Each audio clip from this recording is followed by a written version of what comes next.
been able to cover in prior board meetings. This is not a board meeting. Obviously, we don't have a full board here. And I'm the representative of the board at this point. If there's somebody who is watching on Zoom and you cannot hear, please post in the chat room that you cannot hear so that we can address that problem as it happens. What we will be doing is there are some audience who are actually in the high school, and I know for me, just being back in the school, it's nice to have that familiarity. It will be nice to see the kids back here again. So I thank the parents who came out tonight. I thank those who are on the Q&A. We want to make sure we get any information we can out to everybody and hopefully answer questions as best we can. So with that, I guess we would do it by raising up the hand. It's quite a fun meeting. So to start here, does anybody have any questions? So starting just right. If you just, my first question is, how are you handling it? I wasn't on other board meetings. I don't know what was already addressed. So how are you handling his IEP needs, counseling needs? I have a child in a self-contained class where he drives and pushes into other classes. And I want to know how this is going to work in the disability class. Usually 5 4-hour days. And how will that work with the pushing schedule, which is in classes like science and reading? So the 5 days are for John. The 5 days are for self-contained classes. So if you have individual IEP questions, I would ask that you direct it to the Assistant Superintendent for Student Services, because the individual questions may have different individual needs. So if you could direct an email or a phone call, and you'll get a response immediately. So there is a general way they're going to be handling self-contained pushing classes. So those students will be coming 5 days a week. We will continue to adhere to the IEP. We will be providing small rooms for those students. So we are utilizing specific rooms. So we understand that we need rooms for POR and students that will be in those self-contained. They will continue to maintain social distancing with their related services as well, and will continue to adhere to the IEPs. Will they still be able to push into the bigger classes, even though the classes are going to be broken up into 2 days, 2 days? That's going to depend. So once we have the scheduling finalized and we look at the class sizes, keeping in mind we're looking to target a class size of 10, then we'd be able to make those decisions in terms of the additional push-in outside of that self-contained class. and just to repeat the question, because I'm not sure if people on Zoom could hear you, that was a question about an IEP, whether or not the children will be pushed in or taken out of the class and how that will work. Because IEPs obviously are individualized, that's going to be very specific to the child. And if you have a specific question about your particular child, if that can be directed privately to the district, that's really in the interest of your child. Sorry for interrupting. I also neglected to introduce who we have here. So John Bombardier is our Assistant Superintendent, Director of Curriculum. Dr. Mike, I feel like everybody knows, is our Superintendent. We have Ms. Moore, who is our school head nurse. Myself, Allison Friedman, who is the President of the Board of Education.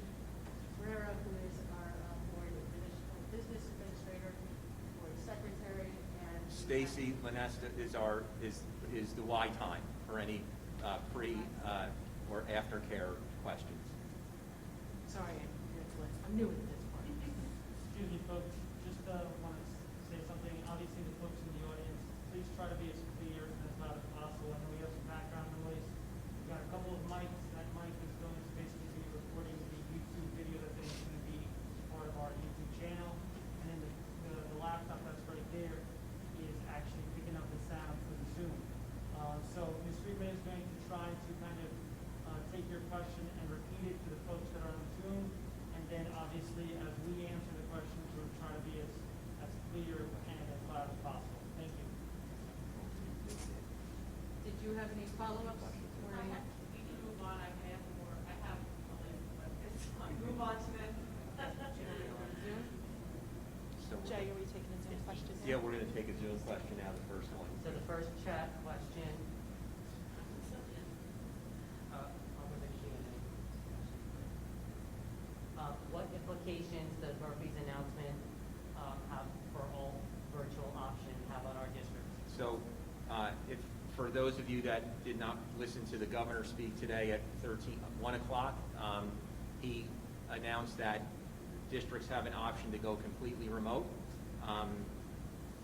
So for the third time in less than a month, the plans have changed from the state, the directives to the districts.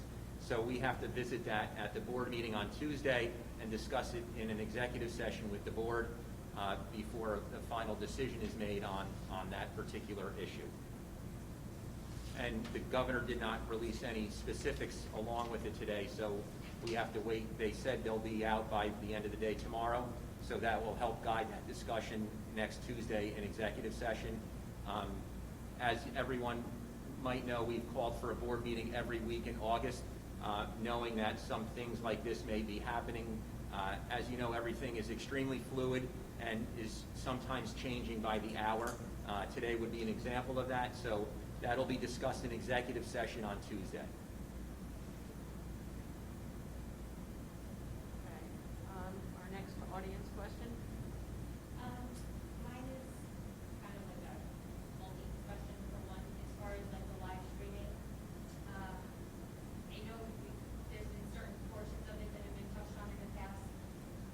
As far as with the hybrid students, will the teachers in class be, if you have, say there's a Monday, Tuesday children, will the teacher be live streaming that the Thursday, Friday kids will be seeing that also? Or how is that going to work as far as keeping them all on one part? So our plan right now is that when Can I just repeat the question? I'm sorry. Go ahead. Just to repeat the question so that the Zoom audience hears. The question was if the teacher is in-person teaching, for example, language arts, Monday, Tuesday, are they live streaming so that there's continuity with the Thursday, Friday students? Will that be in person? Is that right? So the plan for that is the teacher in the classroom working with the students in front of him or her. That will be the focus. So the teacher will not be live streaming lessons while the students are in front of them. We want to maximize that in-person time when the students are working with the teacher. However, in the afternoon, and that's part of the rationale for the minimum school day schedule, that's when the teacher will have an opportunity to switch over to a Google Meet to work with the students that are on the P day that are not coming in person until Thursday, Friday. So the full remote students will also have that. Their lessons will be all through those Google Meets, and combination of recorded lessons, Google Meets, and independent assignments. Okay, and then the second part of that, for the kids that are strictly virtual, how much interaction will be had for the virtual students? I know it was going to be a combination of the Screencastify, the Google Meets, self-teaching, independent work, all of that, but how much time are they going to be able to get that would be, in a sense, live with the teacher, so that it helps to kind of move things along better? Like I think I mentioned to you the other day, we're doing that with the summer program, and some of those teachers are live with the kids for a good 45 minutes, where they're able to go over a lesson, give them some work to do, and they're readily available to answer questions, and that has helped tremendously to take out a lot of the frustration with the kids and the confusion, anything that they need to know, they're getting to ask like right then and there. Yes, agreeing that they are full virtual, that is the expectation. That's the way, the primary method that the lessons will be delivered to the students. The exact number of minutes, and we're providing professional development, is going to vary. We want to make sure that students are engaged. For a lower level student, 45 minutes would be much too long to be engaged in a lesson, so it's going to be dependent on the age of the student, the level, but that would be for those full virtual students. That primary method is going to be through a Google Meet, so there's that connection. But they will also include, in addition to that, as you noted, the independent activities as well as the pre-recorded lessons. And then in comparison with the summer program, is it that there's still going to be like a lot of one-to-one type of things and small groups, or is it like a bigger audience per se for each teacher? There is going to be a small portion where they're working live with the group. When you're in a virtual setting, you're really going to have the most impact when you're working in a smaller group, an individual. So the direct instruction, there are going to be components where they're introducing the lesson, but then they're going to move into small group and individual instruction. So So, and that also is going to vary depending on the level of the student and the content area. But yes. Thank you. Do you want me to go? Yeah, we're gonna go back and forth. So if we choose a private school for part of the year, are we able to switch back to the public school once restrictions open? The answer to that is yes, absolutely yes, you would be able to switch back. Okay, our next public, or What happened to GMP kids when, I know there's, divided by the last days of summer, on Monday, Tuesday, Thursday, Friday. If there's not enough kids for the GMP, are you going to provide a hybrid classes, or is there a minimum? That's my one question, to have the classes. So the question was regarding G&T, and for the G&T students, if they, depending on the model that they choose, if there's not enough for a class. So right now, that is a possibility. We need to look at the numbers. We need to look at the survey results for the number of students selecting full remote and those selecting in person. If that's feasible, and we have a class, depending on the level. So we are just having that the 4th and 5th grade, but that is going to be dependent on the number of students choosing full remote versus the hybrid model. So at this time, that can't be guaranteed. There is a possibility they would be working with a different teacher other than the G&T teacher, depending on the model they choose. Will the problem be a little bit different towards them, or I'm sorry. could you repeat that? will the content of the classes will be, adapted to them? Yeah, so the expectation is, will the content be adapted? And the answer is yes. As part of the training, we are looking at professional development on differentiation, what that looks like in a blended learning environment. Through the classroom, the Google Classroom, that would be where lessons are differentiated. Text and independent reading text would be differentiated, so that would be part of the expectation, certainly for those students that are identified. Teachers would be aware of which students are identified for G&T, same as they're identified for ESL or any specialized program. Want me to go to FAQ? Yep. Okay, so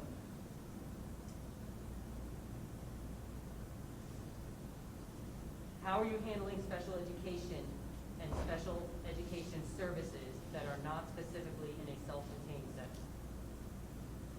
So we will continue to adhere to student IEPs.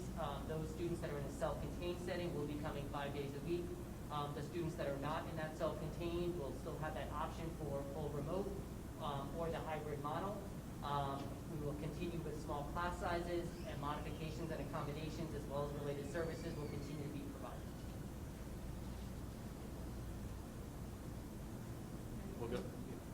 Yeah, I answered a couple of questions about the IEP. My issue, I am in the hybrid, but my son, he takes the computer, he's doing everything on the computer. I don't suppose you're gonna have an option for them to go more days than 2 days, or it's only for self-contained? As it stands right now, the hybrid is just the 2 days. However, as circumstances change throughout the year, we're going to adjust accordingly. So if we get another executive order from the governor that states, what we can do, we are going to do that. So that's going to be probably, like it is right now. It could be a day-to-day or a month-to-month. We don't know at this point. However, we will expand as much as we can as we get the okay from the state. Yep.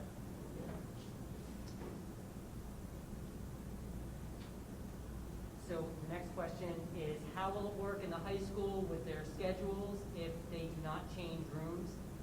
And that was done intentionally to minimize the transitions and the number of students in the hallway. So the teachers would be moving to the classrooms whenever possible, where the students would be staying in one room. They would have their desks in that room, and that's purposeful to minimize transition. So whenever possible, we are having the teachers transition versus the students transition. Ma'am? Okay, there's some confusion as to how the temperatures and the questionnaire is going to be completed for the kids each day.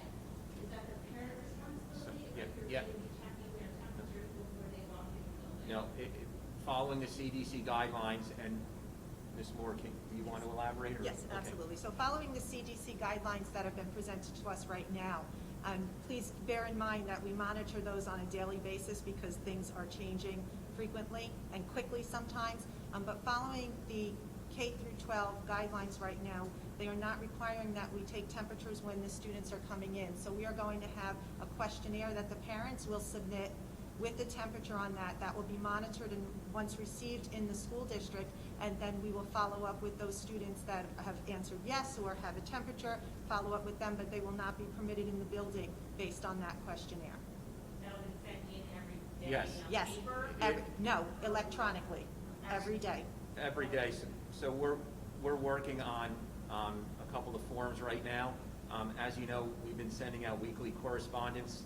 Those are going to continue. In fact, in the next couple of weeks, they're probably going to be a couple times a week because once we get the survey results back, we're going to be able to make, decisions on everything that we haven't been able to make decisions on up to this point. But it will be done electronically, and if a family does not fill it out, the students will not be able to come into the school.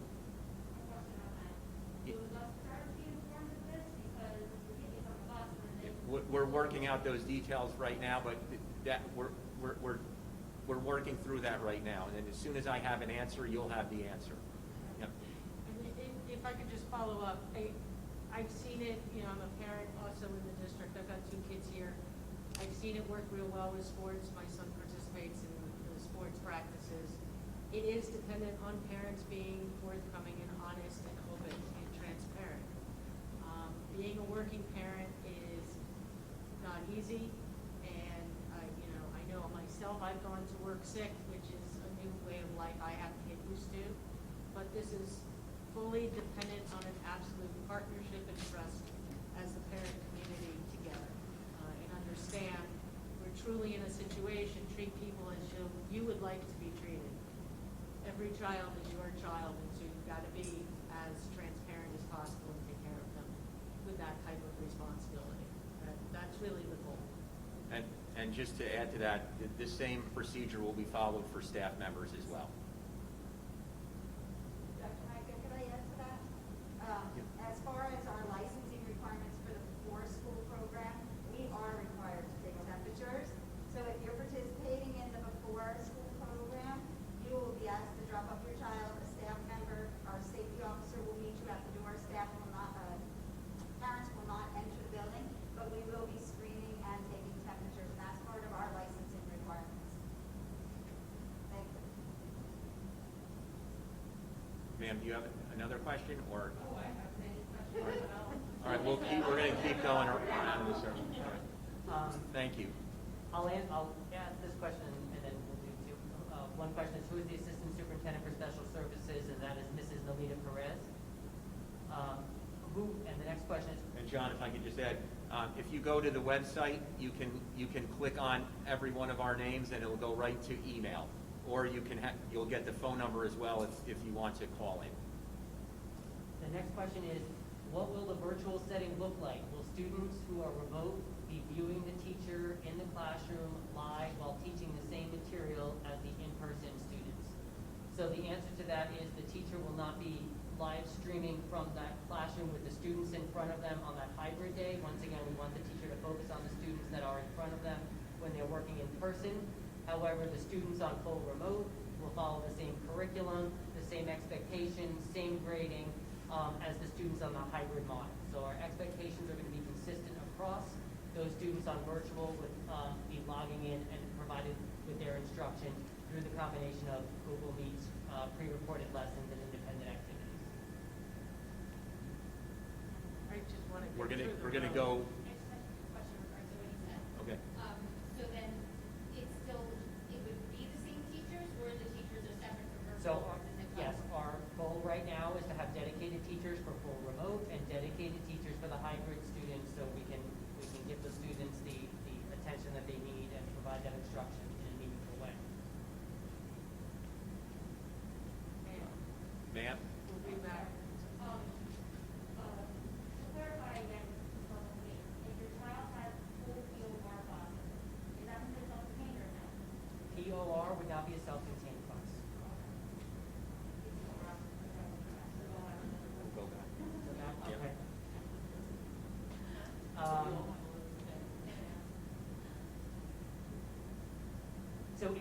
question is, does that mean that you may take away the hybrid model at this point and go all virtual? I think that's a response to a comment made earlier. Well, the answer is I don't know, because we haven't had our board meeting yet, and it needs to be discussed in executive session with the full board. So I don't have an answer to that. Yeah. How are we monitoring whether or not a parent completes the health protocol each morning, referring to the temperature of the kids or following whatever guidelines are in place to prevent them from sending a sick child to school? We will have a dedicated staff member that will be monitoring those forms as they come in and then reporting with the school nurse so that we can make sure that a student that should not be in school is not in school. Ma'am? I don't know if I wanted to label up from that, or if you wanted to go from there. Did we say that students shouldn't be in school? Could you just speak up a little bit louder? Everybody's on the bus and gets to school, they're not being allowed in the building. Are they being left outside? Like, I realize you can contact the parent, but like, is there? There will be supervision until a parent comes to pick up the student. If I could just repeat the Yeah. question, 'cause it was a little hard to hear. Sorry. The question, I believe, was if a child gets on the bus and then they get to school and we realize that the form hasn't been kept out, are we just gonna keep the kid outside of the school? The child won't be allowed in the building, but the child will be supervised outside of the building. We're not gonna just leave the kids to their own devices. And sometimes, just think about that, sometimes it's just an error that they forgot to fill out the form. So the parent would have the ability to go in and access that form, complete the form, and then the student would then be allowed into the building and to attend their classes. So just, Are you taking the temperature at that point? I'm sorry, I didn't hear what you If the said. parent Yes, then we goes would. on to fill out the form, are you? Yes, then we would taking check the them, temperature yes, at if it was an oversight on the parent's part, then yes, we would check that. If I choose hybrid and by chance it is not working, will I be able to put in full remote during the marking period? As it stands right now, if you choose remote to start the year off, it would be at the end of each marking period where you'd have the ability to come back in.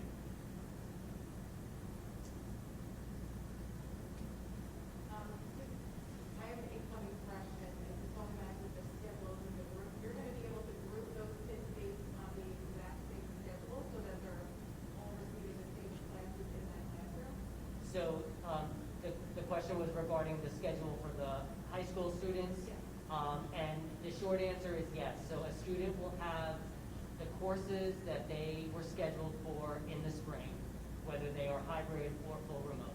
Okay, and is the middle school gonna be operating in a similar way where the kids are in a classroom and the teachers are Correct. going to that?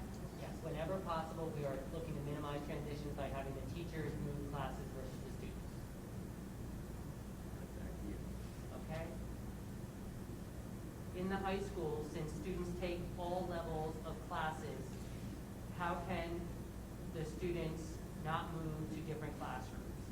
So the response is the same in that the teachers will be moving to different classrooms whenever possible. We do have to make sure that the curriculum and the course, and in some cases, such as Algebra 1, you might have freshmen and sophomores in the same classroom, and that occurs in a regular school setting.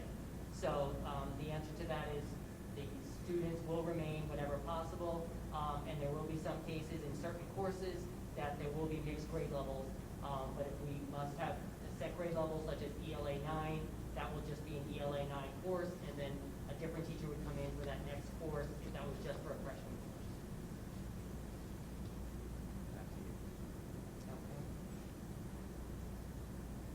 Okay. Apologize if this was asked already. If I choose virtual, the lessons will be self-guided and pre-recorded. Is that correct?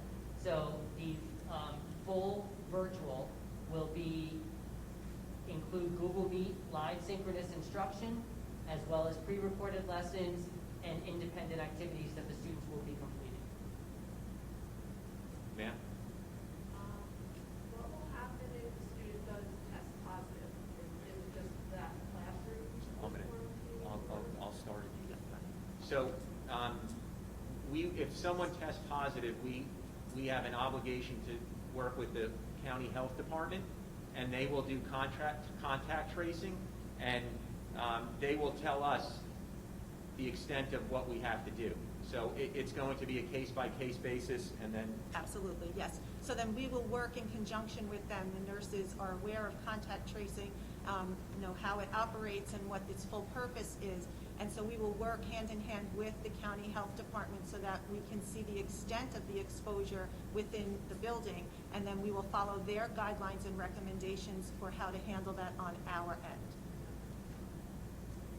So that doesn't mean that if a student is tested positive, that the whole class has to quarantine, or? It may or may not, Right. based on what the health department tells us. Yep.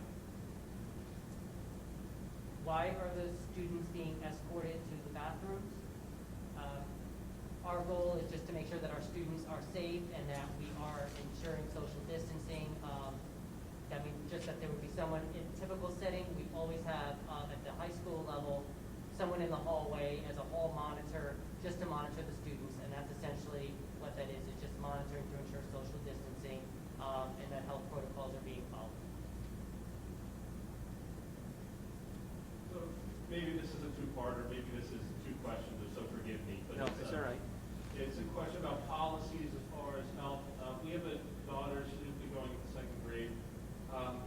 What are the policies about mask on? I mean, obviously masks are on. Is there even an ability, is there any freedom of the teacher to find a way to get them outside, take the mask off for a few minutes, or is it mask on all day from the time they get to the bus stop to the time they get off? That's 5 hours plus. Is there any latitude there? Is that is it just mask on 100%? And then I also had a question about policies about social distancing. Our daughter may need soothing. Yeah, sure. Go ahead. She's a behavior disability child, so she melts down in the middle of the room. We have so I guess whether it's her or any kid, I get concerned about their emotional needs. Can the teacher tie their shoe? Can the teacher give them a tissue? Can the teacher come alongside them like they normally would? Or does everything have to be 6 feet away? And that can be very jarring to the child, so we're concerned about that. So, to answer the first part, there's going to be breaks built into the day. We had some questions the other day about water and snacks as well. We're going to build those breaks into the schedule. As far as going outside for breaks, that could be part of those breaks built into the schedule. However, questions last night came up, will we have outside classrooms? And the answer to that is no. For security reasons, we've made a decision not to do that. And to your second part, the masks were mandated partially because maintaining that 6 feet may not be possible at all times. So to answer the second part of that question, will those things occur? Yes, they will. How that's going to look, I think we have to see it in action as we go along. But we certainly are not going to stop someone from doing that. Yes. The emotional needs. Yeah, yes, exactly. Recognition that these are small Yeah. children and they need. Yes, and to speak to the social emotional as well, part of the PD at the beginning of the school year for teachers, we are going to focus on social and emotional well-being as well, not only for our students but for our staff as well. I would be remiss. The last 6 months have been nothing but normal for anyone, and I think on some level all of us are experiencing varying degrees of anxiety, varying degrees of many different things. So it is of paramount importance that the social and emotional needs need to be met first for staff members and students alike before any learning can take place. So there is going to be a very large focus on that social emotional need as well. Yeah. What's that? Yes. Yep. Just to your point, currently we are providing services for students through our ESY program. They're having some of their services performed in a one-to-one setting over at Cambridge Park every day. And so just to speak to what you're asking us, we're getting a good view of what those types of things are going to look like for us in the school year. And I have to say that it's been very positive. and the staff, we're learning how to interact with the students and maintain some of that social distancing, and there are just times when it cannot be for the safety of the student. And the staff is gauging when those times are appropriate, and it's working out really well. So this program is really giving us a good glimpse into what we might be seeing as we start back with in-person learning. Thank you. Next question, in virtual classes, I understand live classes, recorded lessons, and independent work will be some of the methods used. What will the structure look like? For instance, will there be a minimal amount of live classes a week for virtual as well as hybrid students? My fear is that there will be a day of 1 to 2 live lessons a week, no consistency and lacking structure. So the response to that is that our goal is to provide consistency and structure across, depending on the model. We are working today, we were with the building principals for the entire day, mapping out and looking at schedules and staffing, and there will be a set number and a minimum number of those live sessions, and that will be varied depending on the grade level of the student and the content area. But there will be consistency, and there will include live lessons through that Google Meet. Ma'am? You have another question, or do you want me to? Yeah, I did.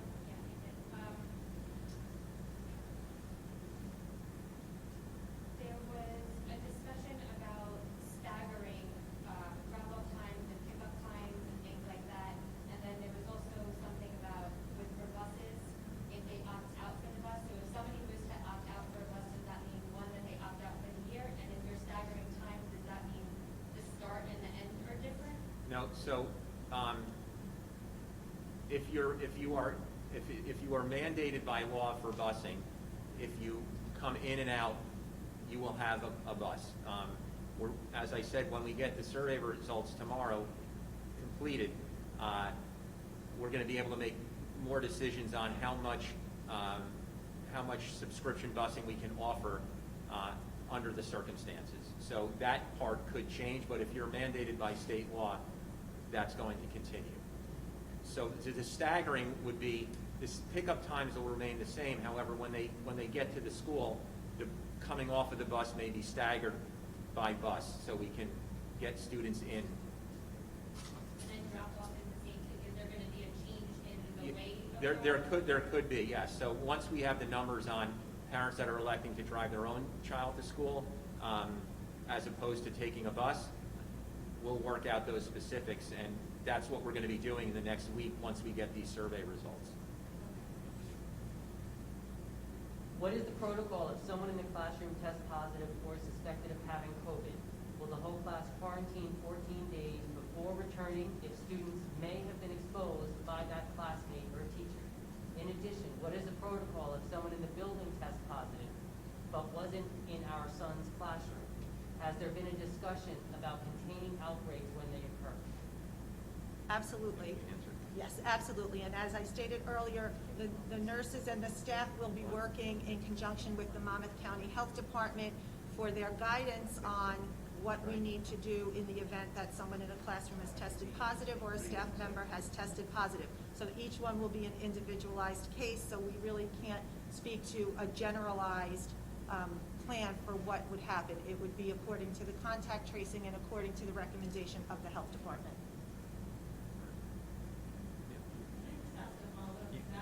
Is there a threshold at what point do you say now we need to just be all virtual? That would be up to the health department, telling us what kind of quarantine would have to, telling us the specifics of that specific case. And if to the point about closing down the whole district, that's going to be an individual, that's going to be on a case-by-case basis as well, depending on what's going on in that particular moment. So could it happen? Yes, it could happen. But it might not happen as well. And we can go stick with you if you want. I know this is very, very specific, but I'm still just struggling with understanding how the high school students are not going to be moving from class to class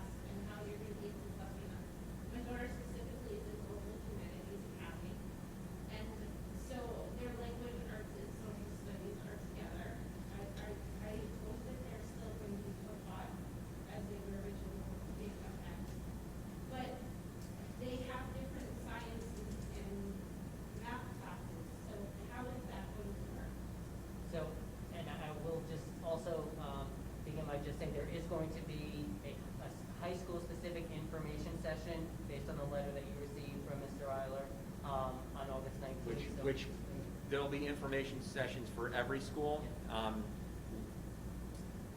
This is just how it's unfolding right now. So each school will have an information session as well. So.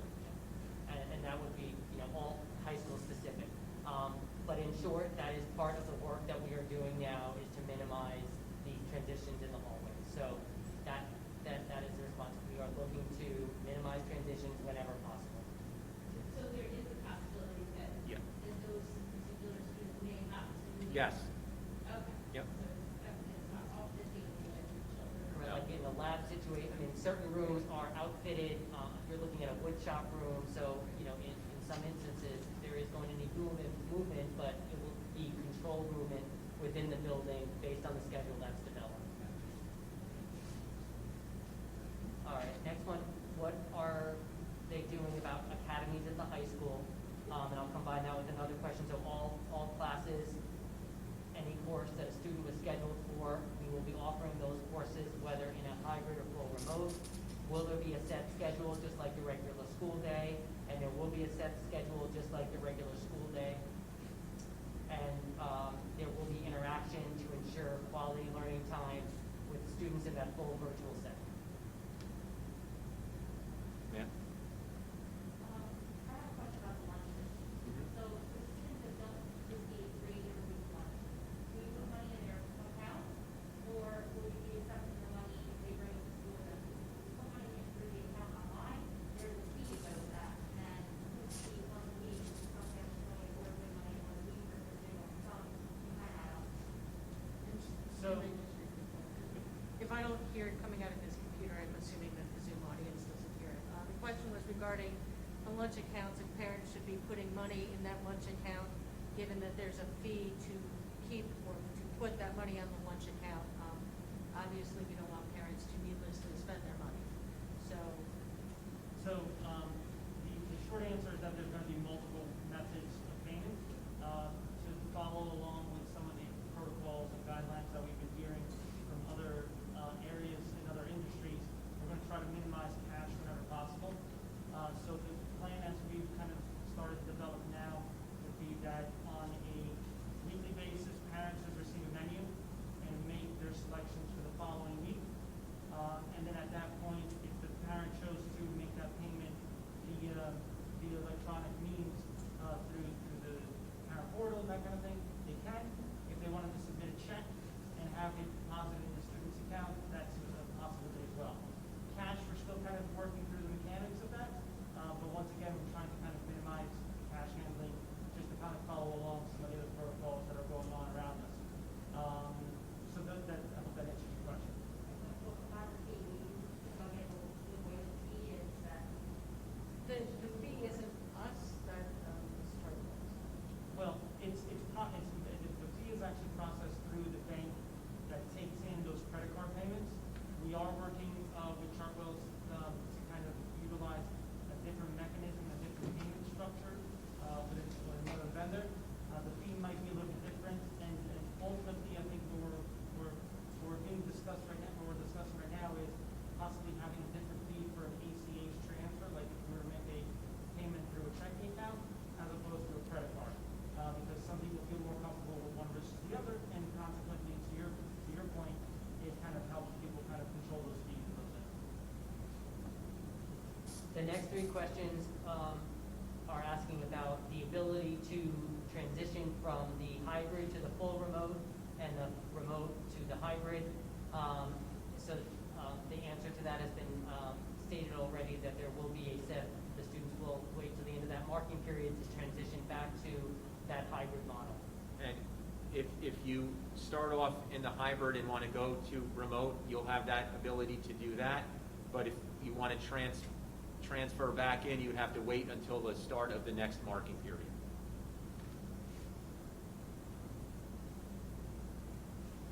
Yeah? My question is more towards absences. I know as far as fever, you can't come to school, but if your fever isn't COVID related, if it's a strep related fever, if it's anything like that, am I keeping my daughter home for a day because I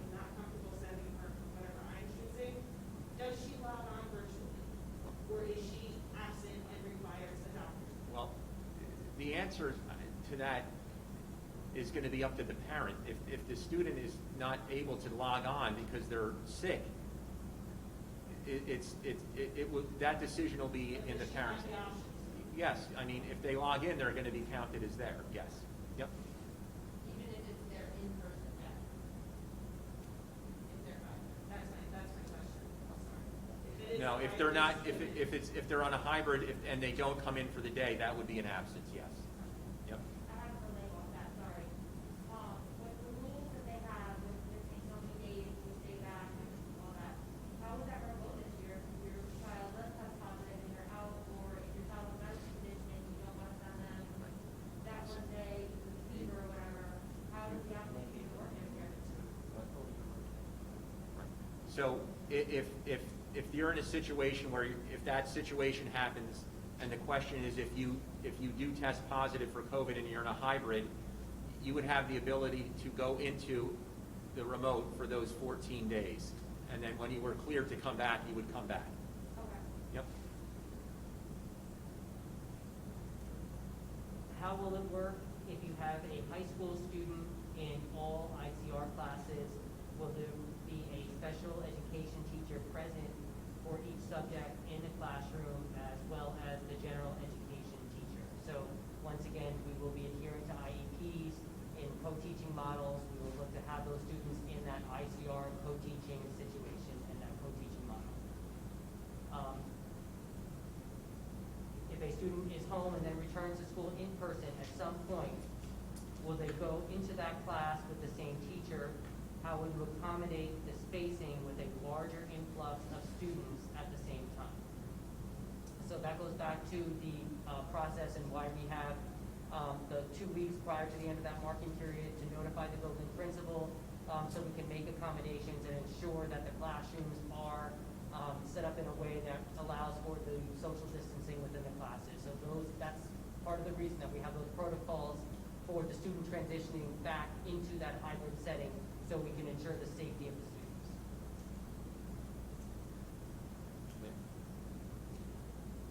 Yeah. Yep. No, You're good? Yeah. do the kids require only wearing the mask, and they also wear the face shield if they choose to, or Yep. just, I'm sorry, could you repeat that? or the kids have to wear the mask to school, or can they have choice of wearing the shield? No, there is, it's a state mandate for masks, so a shield does not replace a mask. A shield can be worn with a mask to optimize protection, but it's not in place of in this case. So I get, my worry is it's very hot going to the bus with the mask for kids. Even for myself, I get nauseous Yes. from the heat. So, just go out with that too. If we select to drop him off to school for the first period, you said if the mask is mandatory, they can switch later on for a second period to go in the bus, is that correct? Could you repeat that, ma'am? If we select to drop him off, let's say for a first period, because of heat, whatever, that calls us to wear a mask in the bus. The bus is mandatory for that area. We will have a choice. If you're mandated by state law, yes, you will have that opportunity. Yes, and like I said, in regards to subscription busing, we won't be able to make a decision on how many people can go onto subscription busing until we get the results of the survey. But if you're state mandated, yes, we would be doing that, yes. Yep. What does the shortened day look like for each school? So the schools will be working on their minimum school day schedules for the in-person component. However, students will return home, have their lunch, and they will continue with their instruction for the afternoon. If they're on full virtual, they will have a regular full day of school with all of their classes with a regular schedule. So regardless, hybrid or in-person, they will have a regular schedule to follow. And how specifically will you ensure there is no gap in regards to the quality of education received by the virtual students as compared to those coming into school, given the expectations are the same? Last year's virtual learning left a lot to be desired with assignments for the kids to complete independently with limited feedback of quality work. If virtual learning is similar to last year, there will be a significant gap in the education kids receive. In addition, how to ensure that all virtual kids receive the same quality of education. Last year, some teachers did a better job of trying to meet with kids than others. So The answer to that is that we took a lot of time at the district level, at the school level, analyzing the results of the parent surveys, the staff surveys, and the student surveys. We have refined and enhanced the professional development, the curriculum, and we've done a tremendous amount of curriculum work this summer. Our goal is to have expectations and consistency across.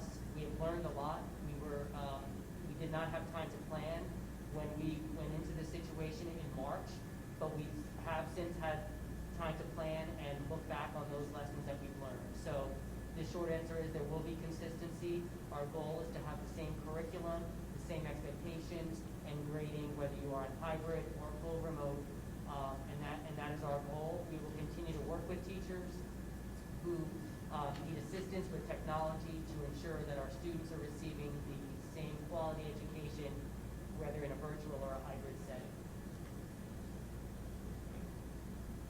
How are you handling the mask exemption? I work in a neighboring district and we were told today they're not going to accept them if somebody has a health reason or they have to be a virtual learner. Just because doctors can hand out mask exemption notices to not anybody. So just to repeat that, the question is, how are we going to handle the mask exemption? Is it, some districts, I guess, won't allow for an exemption, so will a doctor's note just suffice it? So- Can I state that fully? Yeah, and like my district is saying special ed population is different, but just for like a regular kid, oh, they have asthma or something like that, they're not gonna accept that. So I'm just curious. So right now, we're reviewing all the information on that topic, and we're working on the possibility of utilizing a form that will be submitted by the parent in conjunction with the physician. So not just a doctor's note, but it is a very comprehensive form that would be submitted and then reviewed in the district, either through 504 committee, IEP, an IHP, and then we'll review that and grant the accommodations in conjunction with our school physician and the student's physician. Can I give you that one next question? Yeah. Sure. That was going to be my question. For example, my daughter has allergy cough that she gets very badly, sometimes multiple times a day. Not a COVID symptom, totally separate thing. So I wanted to know, one, how you're going to differentiate between an allergic thing and then coming to school and other people not having a cow and like girls coughing. And then secondly, I was looking at exemption because the match seems worse than the allergy cough. So I wondered how you were going to get, she is special ed and self-contained. So I was wondering, to piggyback off of that, how that was going to work. Right, so it would be the same process as far as that form would be concerned for an exemption or an accommodation to the mask mandate. As for how we would work with her allergy cough, that obviously would be something that you would discuss with the nurse. We see a previous history. The nurse is familiar, the school nurse in that building is familiar with your child and familiar with her symptoms of her allergic cough, and would be able to discern if there were something more going on with that. And we're working through with the nurses a process for how students will be coming to the nurse's office and all of that. So once we have more information on how that will work in a typical day, we can share that with you. And if I contact her, she'll be able to get me the form I need. Once- Document the form. The form for the mask the face covering accommodation. Right, if I did opt to try to get an exemption, I can get the form from her. It is not something that is in place quite yet, but in the future, yes, that is how you will get it. You will also be able to get it through The website. online on the Yeah. website. Mhm. How many kids will be in a classroom? We are looking at approximately 10 students in a classroom. Once again, our goal is to keep those numbers small to ensure social distancing. Will the school be providing written materials like textbooks and everyday math workbooks? And yes, we will be providing textbooks and materials for the students. They will keep those materials with them and bring them back and forth. If they're hybrid students, if they're full remote, they will retain those at home. And the same goes with students needing technology. What is the current percentage of people opting for full remote learning? And that is changing. We have a student population of approximately 3,600. and we're approaching the 1,000 mark as of today for fully remote.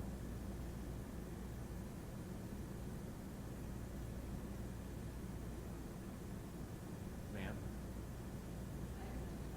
Go ahead, yep. For the accelerated classes and the GNC students, classes, you had said that you need to know how many are going to be hybrid to advise that they would have a dedicated teacher.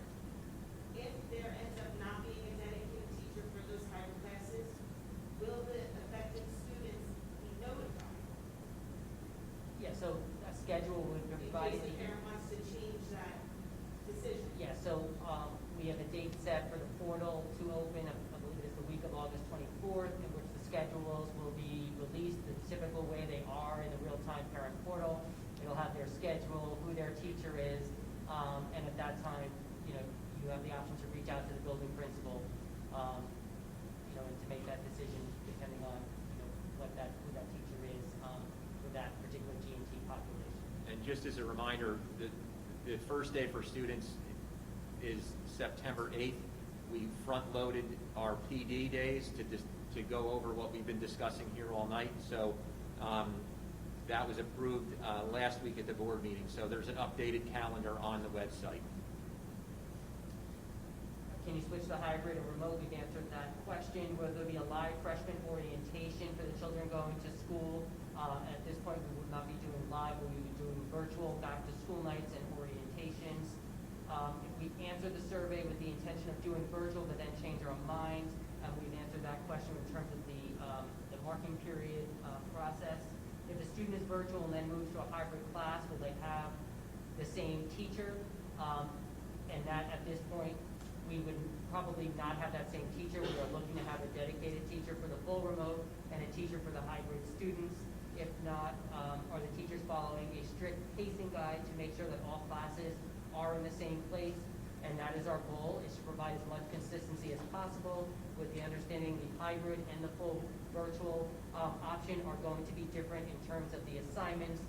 Some of the timelines could be different for the submission of the projects, how the work is going to be submitted, and what is the anticipated class size. We've answered that one approximately 10.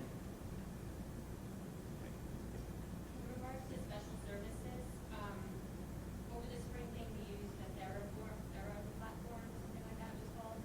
And there was issues where if you had more than one child, they couldn't log in at the same time. So if somebody was getting speech and somebody was getting, say, OT, somebody got kicked out. Okay. Are we using the same platform? Has that been fixed, or will there be something different with that?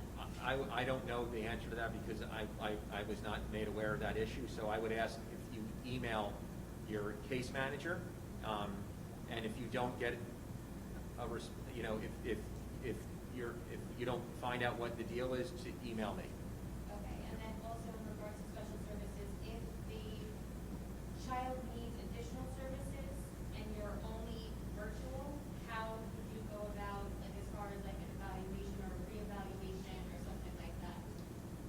So we would still have a process that you would go through. The Office of Special Services would arrange that, whether you come in person for that evaluation and still remain on full remote learning. That would be worked out on a case-by-case basis by the Office of Special Services. And Mrs. Nolita Perez, the Assistant Superintendent of Special Services, oversees that process and would be in touch. And just to follow up, we've been doing testing all summer. If we were closed by the state and we're not allowed to have anyone in, that would change things. So I don't know if that's going to happen, but what we're doing right now is we have been testing and providing services over the summer. And then in regards to the scheduling of it, do you know if, basically how what you said, that their core stuff would be done in the morning, then if it was therapy things, would that be assumed to be in the afternoon part of the day, whether it's virtual or in school? In most cases, that would be the goal, and across the board. I can't say every grade level is going to have those core subjects in the morning, but that is the goal, to have that consistency. In response to the question comment regarding lack of quality instruction, I thought the district did an excellent job providing quality learning platform in such a crisis situation. And thank you. We will continue to use Seesaw and Google Classroom. At the high school, certain classes are only taught by one teacher. Example, AP Calc is taught by Dr. Jackman and such classes. Will those teachers teach both virtual and in-person classes? And at that time, that is yet to be determined, and that will be based on the numbers and as well as the staffing schedule. Please clarify what the minimum school day looks like. And we did answer that question earlier. Is lunch part of the day in all schools? And lunch will be delivered to the classrooms and as a grab-and-go option. And at that time, if the student's eligible for breakfast, they can get that breakfast for the following day at the time they're getting that lunch. And what is meant by logging in when they get home, and that is meant for the hybrid students. When they leave us, they go home, they have lunch, and then they would have classes in the afternoon. That could be a specials class, that could be an elective class, or that could just be an opportunity for the teacher to work with students in a Google Meet for small group or individualized instruction as part of that afternoon. And that afternoon schedule is going to vary depending on the level.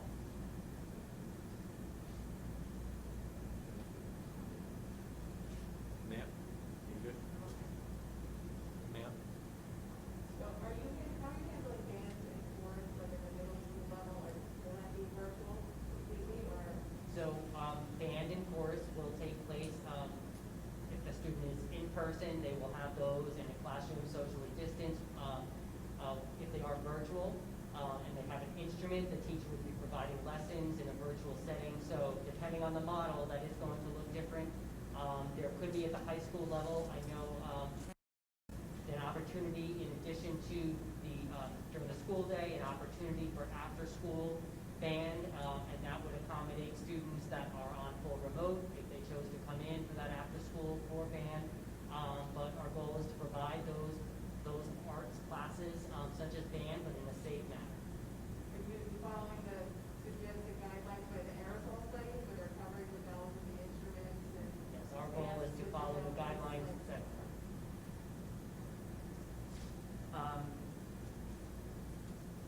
You spoke of student expectations. What is the expectation set upon teachers to be live and teaching real lessons?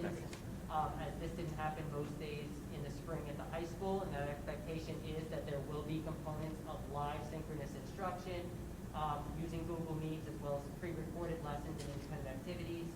What if I want to send my child 3 days a week and have virtual learning 2 days a week? So right now that is a decision a parent would have to make between hybrid, which is that hybrid schedule, Monday, Tuesday, A day, or Thursday, Friday, B day, or full remote. Those are the only two options at this time. And Dr. Mike, can you repeat the percentage of students currently opting for virtual learning? It was very hard to hear. Okay. We currently have around 3,600 students enrolled, and we are approaching 1,000 that have chosen full remote. Can I ask a question based on that? Yes. Are you still awaiting a lot of responses? We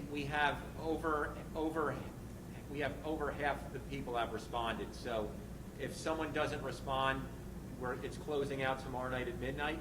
If someone doesn't respond, they're going to be placed in a hybrid model. So, and in our community letter tomorrow, that'll be spelled out as well. Yes. Will the air conditioning units be safe and be used during the hot months of September? Yes. Thankfully, we have brand new HVAC in every one of our buildings. Over the course of the last 4 summers, we have installed all new heating and air conditioning in every school. If you saw the minutes from the board meeting on Tuesday, we have ordered higher MERV rating filters, so that is taken care of. Yes. I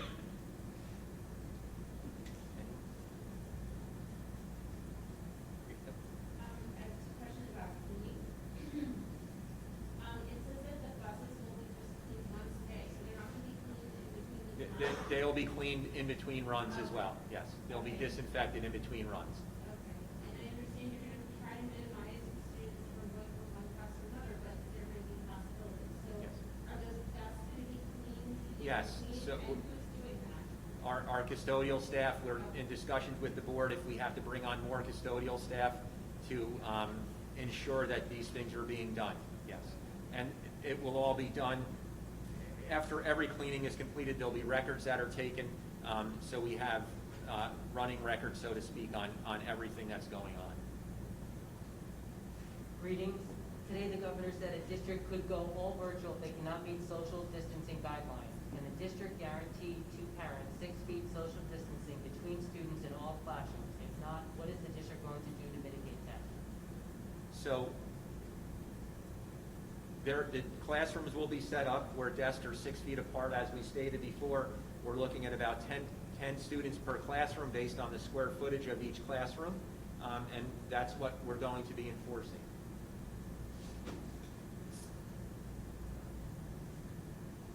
Anyone? I don't have any more questions, but I just want to thank you all, because I know these questions are very difficult to answer, given our current unprecedented times, and we really don't know what's going to happen. So I just want to thank all of you for your hard work and for being here tonight. You're welcome. I greatly appreciate that. Thank you. Thank you. Will the October SAT still happen? Many in the area are canceled. More information will be provided by the high school, and that will depend. Things are changing day by day, so we will keep parents posted, and more information will be shared out by Mr. Eiler. You just said it's likely that students will change teachers if they move from remote to the hybrid or vice versa. Don't you think this will negatively impact their social and emotional well-being? If this isn't hard enough on them, they have to change teachers and classes too. Will there be 2 G&T teachers to accommodate both remote and live classes? So we understand that this is a difficult time, and the decisions are not easy to make. And staffing is not always easy to accommodate. So at this time, we are doing the best that we can to accommodate. We want to meet students' individual needs, and we are doing the best that we can based on the information and the staff that we have and the models chosen by our families. Yep. One question off of the survey thing and then another. If people do the survey online, are they still obligated to then email the principals to inform them that they would be going remote, or is that just No, included as no. far as? All you have to do is answer the survey, and then the rest is taken care of. Okay. Yep. And then my other question is, as far as with starting out virtual and then switching to in-class, how will you know who the teacher will be that the child is going to be getting, and would there be any type of assistance with transitioning? Yes. Say for my one daughter who was in first grade last year, we had a really rough start, and she didn't want to come, and she wouldn't get out of the car, and everything else, and everything was new, and she didn't know anything. What type of measures will be put in place to help that adjustment period So- from remote to the classroom? So that'll be the counselors as well in each building will work hand in hand with the principal to take care of whatever each individual case is. So if you're switching in, if you do make a switch, you would reach out to your principal, and then X, Y, and Z would happen afterwards as far as transition goes. And it will be a little different in each build, I think, as the grade levels go. So But you'll know ahead of time. oh yes, you'll know ahead of time. Yes. Yeah. My daughter would like to know if there will be class photos this year, and our plan is to continue with class photos. My son is special needs. I understand he will be attending 5 days a week. Do I have the option to send him 3 days and virtual learning 2 days? So we did answer that. It is, at this point, the self-contained special ed have the option to attend 5 days full day. But outside of that, it is the hybrid model or the full remote model. And I would just add, if you have specific questions to those ends about your child's IEP, that you reach out to the case manager as soon as possible so that these issues can be worked through in the next couple of weeks before school starts. What if the case manager does not answer the email? Who would you forward to that? I would forward the email to the assistant superintendent for special services. Yep. The 5-day special ed curriculum, is it 4 hours or longer, like a whole, It's a whole day for the special ed self-contained. like all 7 hours or 6 hours? Yes. Oh, I didn't know that. Okay, that's it, knowledge, thank you. I'm sorry if this has been asked and answered. What will happen if someone in the classroom is confirmed with COVID? We've answered that question. Do you anticipate being able to meet the 6 feet social distance rule?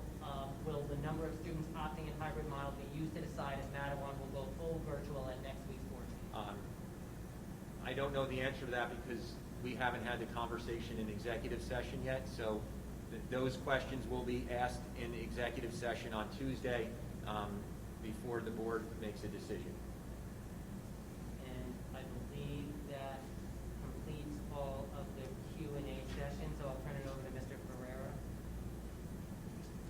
All right, so I'm going to go through the questions that were submitted via email, and similar to the format that Mr. Bombardier used, we'll kind of bounce back and forth between the room and the email questions. So some of them, I'll try to kind of consolidate as much as possible, just because they have a tendency to kind of have follow-up questions. So we'll start off with the first one. What happens if we start with the hybrid model and then do not feel that our children are safe? How do we convert to a virtual instruction? So the answer to that is we have put pieces in place so we can, if we have to, on the drop of a dime, switch to fully remote, we'll be able to do that. And we have plans for transitioning back in. So if it comes to that and the state orders all schools to go remote, we would be able to do that basically overnight. I'll do one more, and we'll go to someone in the audience. The middle school students have been making comments that they don't trust the others to not goof off, tearing off their masks, joking around, things that they expect from middle school students, especially those who have been taught at home that this virus is not something to take seriously. What is being done to prepare students to abide by the rules of mask wearing? So right now we have policies that are need to be updated to discuss things like that if someone is not in compliance and there's no reason for it. So we're working through what would take place if something like that occurs, and that'll be discussed in the orientations when you have the orientations within your building or the information sessions for each building.